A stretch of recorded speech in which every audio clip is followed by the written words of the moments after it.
தமிழகத்தில் 37 மாவட்டங்களை கடந்து பாஜகவின் யாத்திரை பயணம் சென்று கொண்டிருப்பதாக அக்கட்சியின் மாநில தலைவர் நயினார் நாகேந்திரன் தெரிவித்துள்ளார். டெல்லியில் செய்தியாளர்களுக்கு பேட்டியளித்த அவர், யாத்திரையை புதுக்கோட்டையில் நிறைவு செய்ய திட்டமிட்டுள்ள நிலையில் அதற்காக பிரதமர் நரேந்திர மோடி மற்றும் மத்திய உள்துறை அமைச்சர் அமித்ஷாவிடம் அனுமதி கேட்கப்பட்டுள்ளதாகவும் கூறினார்.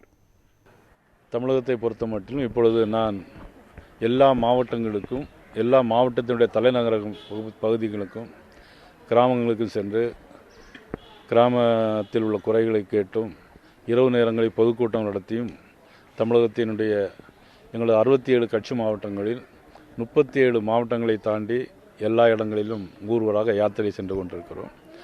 அதில் பெறப்பட்ட மனுக்களை எடுத்துகிட்டு வந்து நேற்று மரியாதைக்குரிய எங்களுடைய நிதியமைச்சர், நம்முடைய நிதியமைச்சர் மாண்புமிகு நிர்மலா சீதாராமனுடைய கொடுத்திருக்கிறோம். அதற்கான நடவடிக்கைகள் எடுப்பதற்காக மத்திய அரசு சம்பந்தப்பட்ட, ஏன்னா மாநில அரசு சம்பந்தப்பட்டதை மாநிலத்திலே கொடுத்திருக்கிறோம்.